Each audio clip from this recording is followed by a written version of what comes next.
Hello all, welcome to the third video project formulation and appraisal, and our third video is again on feasibility and evaluation and appraisal.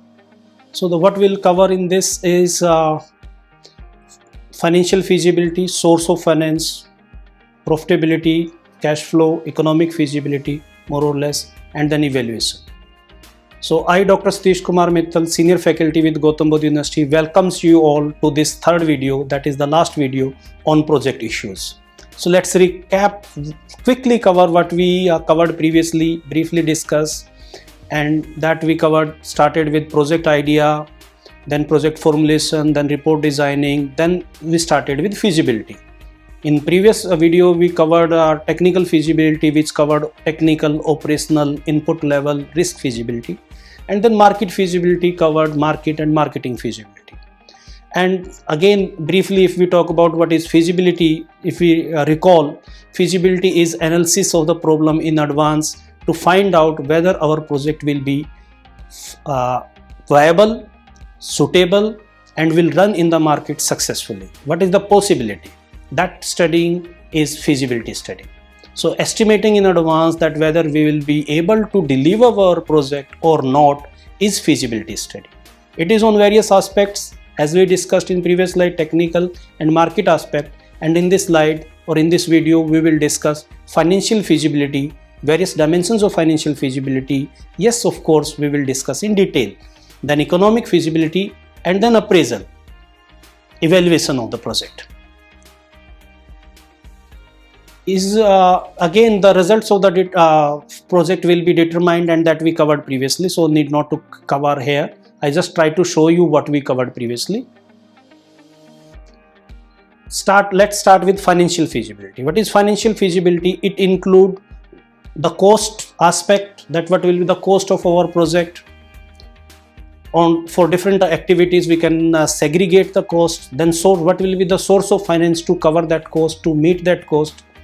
And then what will be the estimated revenues, then finding the gap between cost and revenue, that will be profit. What will the profitability estimates, expected profit, what will be the cash flow, because we know profit is very vague term, so we need to estimate the cash flow also. Things works on liquidity, that is cash. And then financial positions and flows of the project will be estimated and their feasibility will be tested.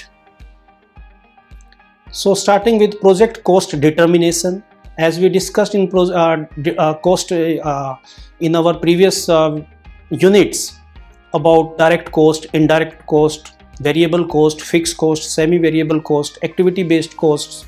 Then we try to sunk cost, opportunity cost. We try to identify various types of cost which will be involved, which will be helpful here in evaluating our project based on cost, that which type of cost are there. And the main objective is to find whether there is overrun of the cost, which is very important. If we estimate cost will be 10 lakh, in the project actually it goes to 20 lakh, it will be trouble, and the post project will be in deep trouble.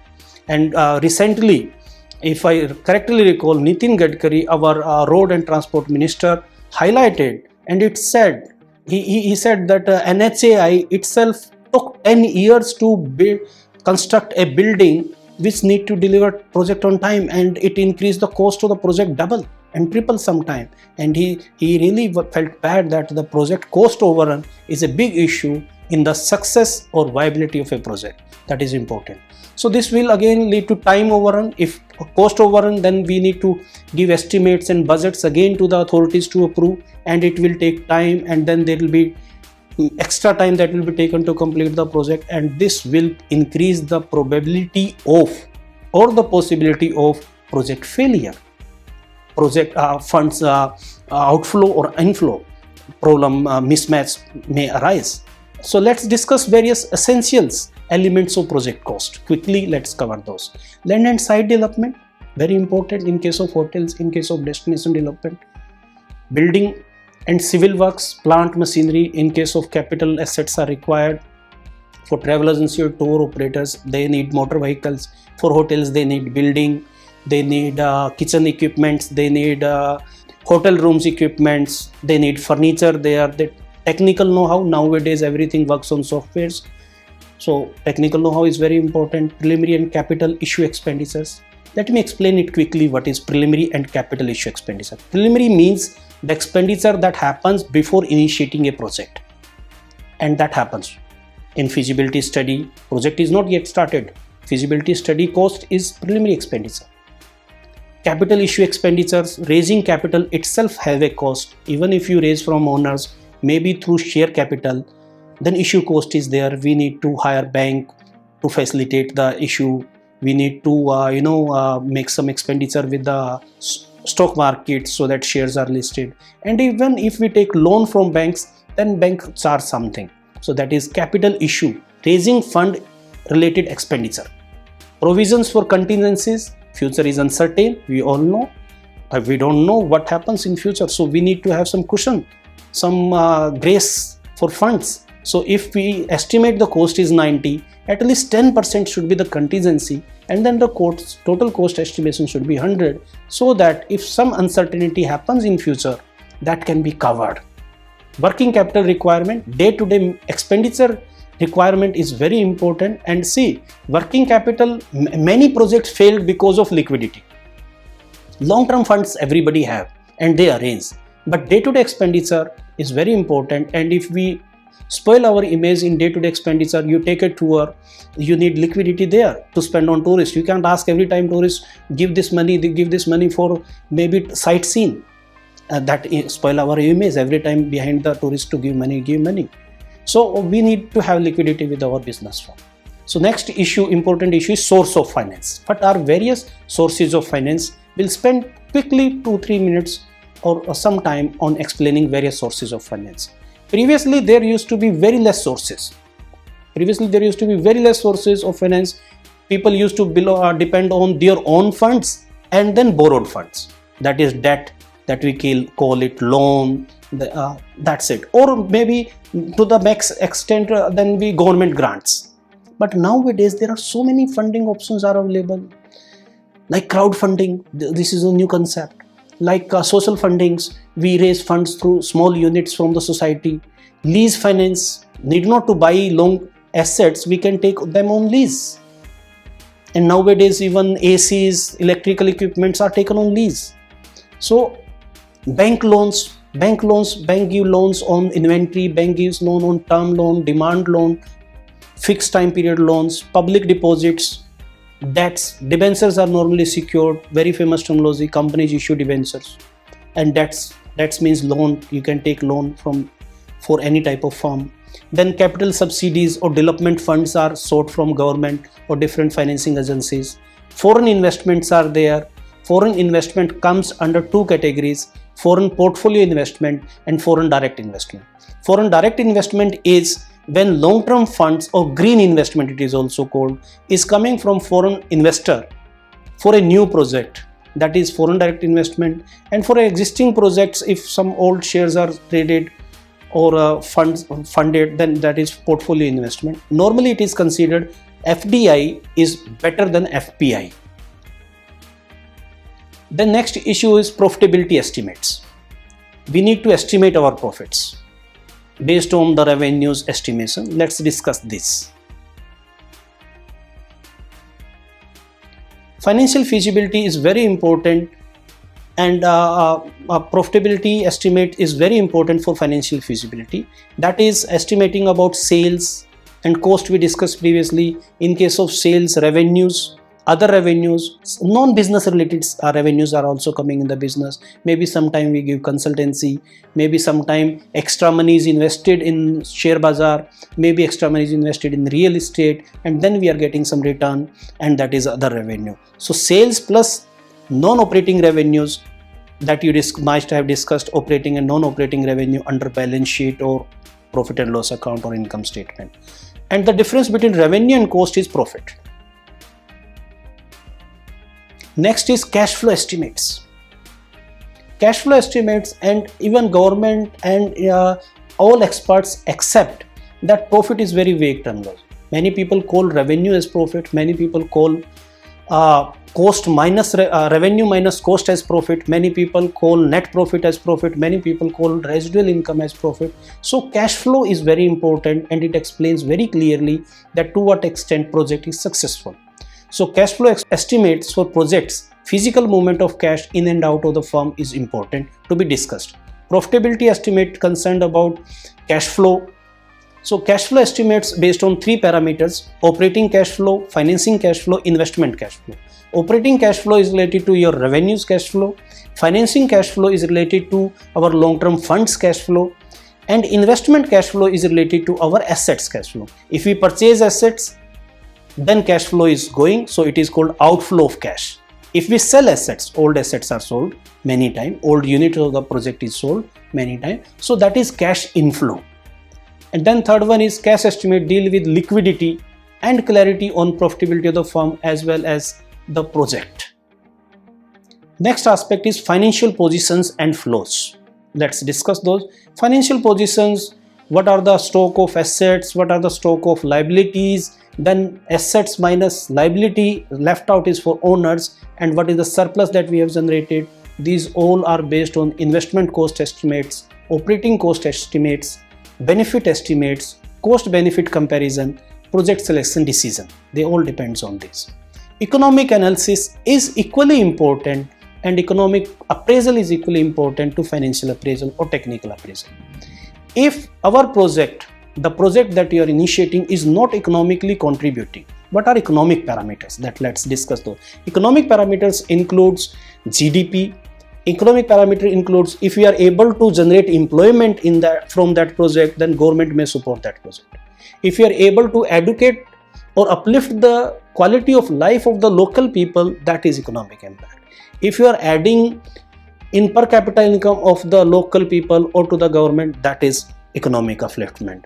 If you are adding more to the revenues of the government in the form of taxes collections because of your project, that is economic aspect. And feasibility need to be studied, what this project can contribute to the government, to the society, on the parameters of economic as well as non-economic aspects. So economic analysis estimate and analyze the project's net contribution to the whole economy of the region, and it helps determine whether the project increase the net wealth of a region or a country as a whole or not. Estimation of economic cost of project, economic benefits, and there is a terminology SCBA, social cost benefit analysis. And in economics there is one more terminology, that is economic profit analysis. So under economic analysis we cover all these dimensions. Very famous technique under economic analysis is ENPV, economic net present value. Four words are there: economic aspect I discussed, economic net is revenue minus cost, present value talks about, profits will come in future from this project. The value of rupee at present and the value of rupee after 1 year will change, and this change matters, and that is inflation, risk, these factors. So if we discount the revenues with the inflation or with this to calculate present value, that is more important. So because 100 rupees today's revenue cost and next year's 100 rupees revenue will not match. Next year we will expect 110, and this extra 10 is for inflation, and that need to be discounted with 10% discount rate. So ENVP, economic net present value, should be greater than 0, otherwise there is a loss. And for a project feasibility, economic feasibility, we should study that ENVP should be greater than 0 if we want to accept the project. And discount rate, sometime called cost of capital, sometime called inflation rate plus risk, accept the project. And if this discount rate is more, then the ENVP, there will be pressure on ENVP, there will be pressure on revenues, and it may imbalance, because inflation if increase, then it ruins the economy, and that is discussed several times in newspapers also. So if economic benefit is more than cost, only then project is accepted, and for that formula is economic benefit divided by cost. If this ratio is greater than 1, accept the project. If this ratio is less than 1, reject the project. If this ratio is less than 1, this means economic benefits are less than economic cost based on present value. So feasibility, appointment of an expert, this we discussed, plans, scheduling. Let's discuss financial feasibility directly. So completing the feasibility study, well, we complete all the feasibility, technical, financial and all aspects of feasibility study will be complete, and then the end product of feasibility study should therefore comprise a clear, concise report calling feasibility study report, giving direction whether the project will be initiated, should be initiated or not. Next important issue is appraisal. Appraisal of the project, evaluating the project, where it involves critical examining the basic data, assumptions, methodology used in project preparation to assure project's viability, profitability and sustainability. The appraisals projects, there are various techniques for technical appraisal, for financial appraisal. So in appraisal, project's promoter takes a second look critically and carefully to assure project's profitability. Project is evaluated to check if all the aspects of the project are consistent with the requirement. Is it fit with the policy, strategy of the organization and firm and industry? Project risk and sensitivity analysis are also carried out in appraisal to check whether it is within their risk profile. So all the parameters which we covered under feasibility will be covered under appraisal also, based on the techniques. So aspects covered will be: projects are examined from the marketing perspective, from financial perspective, from economic perspective, institutional perspective, organizational level perspective, industry level perspective, managerial level perspective, environmental, social and various other point of views. Questions are raised on the assumptions. Why this assumption is taken? For example, why you take there will be an increase of 10% tourists next year? Why 10%? Why not 20%? Why not 5%? Why not minus 10%? So all these assumptions need to be tested. Study can be supplemented with further studies if required, being for a big project these are generally required. Finally, judgment is made if the project is worthy to be undertaken or not. So project appraisal include market aspect. Market appraisal reviews the project's demand, number of local beneficiaries, price of service or product, distribution mechanism, future market growth to ensure it will generate profits or it will able to recover cost. The techniques covered used for it are study of industry, business life cycle. In industry business life cycle, where the industries this particular business stands at maturities. Likewise, you know there are 4 phases in business life cycle. Initial phase, growth is high, risk is more, technology is less, customer is less, but a sharp increase, then acclivity, then maturity, then decline. So if the industry is in declining phase, then there is a huge risk to initiate the project. If industry is in initial phase, then there is a more probability or possibility of success of the project. So business life cycle or industry life cycle need to be studied. SWOT analysis. SWOT stands for strength, weaknesses, opportunities, threats to the project or to the product or service that will be initiated, that will be developed, that will be produced from this project. Likewise, adventure tourism, many times there is a risk of life, so that is the threat. Or there are various other market forecasting and other techniques also. So evaluating market segments includes segment size, growth. Segment means categorization, specific need of the segment, their paying capacity. If we segment the tourist based on their age, then we can say senior citizens, we can say adults who are earning well also, but they don't have time, senior citizen having income, having time, but may not be their physical health allow. Then a young generation, they have time, but they don't have income, they need to come, impress their family to initiate a tourist destination, go for destination. So age, income, various income category people choose different destinations, different tourism products or services, and we can identify accordingly. Their paying capacity can be considered to cost to price the project, to price the service. In case of profit motive project, which particularly segment is attractive, we need to identify. If there is less entry barriers, then there can be more competitors, and even our entry is also easy. substitute limits.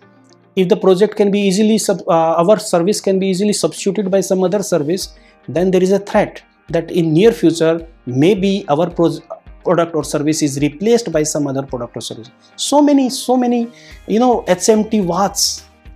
Now watch is replaced by mobile phone or smartwatch.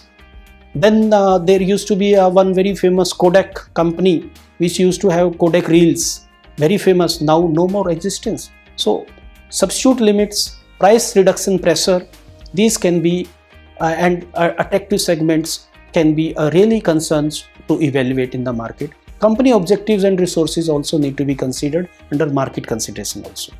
Technical appraisal, every project must be technically feasible. If technically feasible in short run as well as in long run, and based on input factors, that is important. Which includes, broadly involves a technical review of the following: choice of technological process and technology proven or tested, does the technology process really fit with the facility of existing with the firm, equipment capacity, whether it is as per the requirement, list of recommended equipment suppliers, investment cost, how much will it cost to replace the technology. See, existing technology cost may be less, but what is the replacement cost of the technology? That is important. If replacement cost is more, then entrepreneur hesitate in replacing the existing technology. Likewise, in case of nowadays solar energy, through solar energy electricity is created, but existing system of hydro power energy generation for electricity creation, replacement cost is high. That's why government is giving grants. In case of motor vehicles, electric motor vehicles are coming in the market, which are replacing petrol and diesel cars or motor vehicles, but the replacement cost is high. That's why people are hesitating. And there comes the role of the government. They give some discounts, they give subsidies, they give some incentives in tax to the corporates. Likewise, creating hotel or establishing hotels or motels in rural area give tax incentives, and maybe rural tourism is also promoted. So plant layout, building, availability of various inputs, sites, other factors, network analysis for assessing the project's implementation schedule, etc. are various aspects of technical analysis. Next is financial appraisal. Financial appraisal includes considerably with the nature of project, whether it is revenue producing or not. Financial appraisal covers analysis of investment cost through capital busting. Capital busting means what is the cost and what will be the forecasted revenues, and matching those cost and revenues based on present value, and there are several techniques for it. Likewise, payback period. How many years or how much time period it will take to recover the cost invested in the project. That is payback period. Then payback period based on time, present value, that will be NPV, net present value. Net present value, if we discount the revenues which will come in future to match with the current cash investment, and if our revenues are more, then NPV is more than 0 and that project is financially viable, and this is a very good technique. Very famous technique, one more technique of capital busting is IRR, internal rate of return. What will be the more return if we reinvest, plow back our profits in the business, and more the IRR, more the guarantee to some extent to make the project financially viable. Then cost appraisal include break-even point and cost volume profit analysis. This we discussed in detail in our previous videos when we talked about cost issues. Under break-even point we talk about fixed cost, variable cost. Under cost volume profit analysis we talk about contribution, that is revenue minus variable cost is contribution divided by fixed cost will tell us what will be the cost volume profit analysis. Then pricing, financing, income and expenditure, liquidity plan through WCM, very famous terminology called working capital management. And working capital can be analyzed through liquidity ratios, which are current ratio, quick ratios. The more current ratio ensures that there is more liquidity with the firm. More liquidity means more funds with the firm. More funds with the firm will help firm to initiate more projects, to produce more goods and services, to ensure more profitability with the firm. If the funds are lying idle with the firm, it will create pressure on the firm. Selection of discount rate, as I told you, is about to consider inflation. Inflation means price increase in future plus risk increase. These two things will create the discount rate. Ratio analysis, there are various ratio analysis techniques are there, like profitability ratio, net profit ratio, gross profit ratio, operating profit ratio. These ratios you discussed comfortably, and you can go back to those videos of financial statement analysis. Then operating ratios are there, then efficiency ratios are there, debt turnover ratio, creditor turnover ratio, stock turnover ratio, liquidity turnover ratio, fixed asset turnover ratio, total assets turnover ratio. More these ratios ensures more efficiency with the firm. Then there are some standard other ratios also, like break even, price earning ratios, and etc. Next is managerial aspect. If the management is incompetent, even a good project may fail.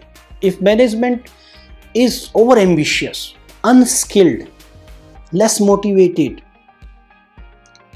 is not foresighted, is not having leadership skills, then the project fails. And there are n number of examples of such projects. So financial institutions, donors very carefully appraise the managerial aspect before sanctioning an assistance for a project. There are n number of examples.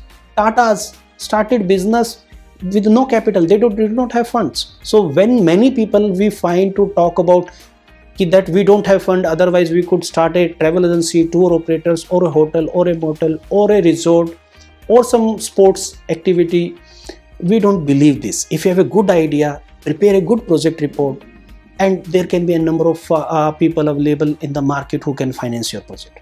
Background of the promoters is very important. Many times promoters do not have goodwill. Many times promoters gives you funds initially, but later on they create problem. Many times funds are given by the promoters not with a good intention, especially in case of foreign promoters, especially in case of from where the funding is coming. Nowadays funding coming from some terrorist groups. This creates a problem, especially in Kashmir, and that's why tourism is adversely affecting in Jammu and Kashmir and many states, northeast states. Naxalites are financing the projects, and later on they withdraw their funds, they create problem, and it is a threat for social security also. Their academic qualification, their experience, their past performance of the promoters, and the managerial skills or the manager's aspects, assessment of other specific skills required, presentation skills. Many people are very much intelligent. Likewise for tour guides, presentation skill is very important. Training arrangement, maybe sometime skills enhanced with trainings. Next is economic appraisal. Economic appraisal examines the project's contribution to the economy in the form of income, in the form of tax contribution, in the form of employment, in the form of maybe technology know-how bringing. Likewise, Maruti Suzuki had a joint venture to bring technology to our country. So these are the economic aspects. It assesses whether the project increased the net wealth of the region. A purely financial analysis normally does not provide an adequate base for judging a project. Economic aspect is very important, which bothers about society, stakeholders, various stakeholders, society, economy, governments, local people, foreign impact on foreign, maybe nearby countries. Since the financial analysis looks at the projects only from a limited viewpoint, that's why economic appraisal is very important. So economic appraisal looks at the projects from the viewpoint of whole economy, asking whether the project shows benefit sufficiently greater than the project cost to justify investment in it. Some concerns of economic appraisal: increased output, demand-based output supply so that demand can be met and price inflation can be controlled to some extent. Enhanced services, increased in employment like I discussed 1 minute back. Larger government revenues in the form of taxes, higher standard of living of the local people or of the society or of the stakeholders or of the management, employees, customers, increased income distribution. If income distribution is balanced through your project, then government may support by giving grants. So economic appraisal include all these factors, and this is very important. Likewise, social aspect is also there, and risk analysis. Project operate in an environment composed of uncertainty, because future is uncertain, and nowadays uncertainty increased because of technological failure, because of advancement of in the technology, because of the expectations, because the stress level, and so many factors are contributing. Uncertainty regarding funds, necessary input factors, potential technical problem, political disturbances there in many countries. Project examiner need to examine all these things. So all the risks are identified and analyzed, and sometimes risk mitigation strategies are proposed and used. And if they are possible, likewise for input factor cost, derivatives are used. Risk monitoring and control plan are also prepared. So in crux, we can say that project formulation and appraisal include what is project, how it is initiated. This is a unique activity, a set of activities in a unique way it is to be done with a specific team in a specific time frame. And before initiating a project, we need to study the feasibility report, whether it is feasible to initiate this project, then various level of feasibility, and then analyze and appraise whether cost checking, whether this project will be successful, because failure costs a lot. Normally it is said that failure is good master, but it is expensive one. If you fail in project, not only demotivate, it wastes our resources, funds, confidence, trust of various stakeholders. So friends, I believe we could spend good time in learning peculiar nature of projects and how it is initiated, how a feasibility study is done. Thank you very much for joining. I hope we enjoyed. Thank you.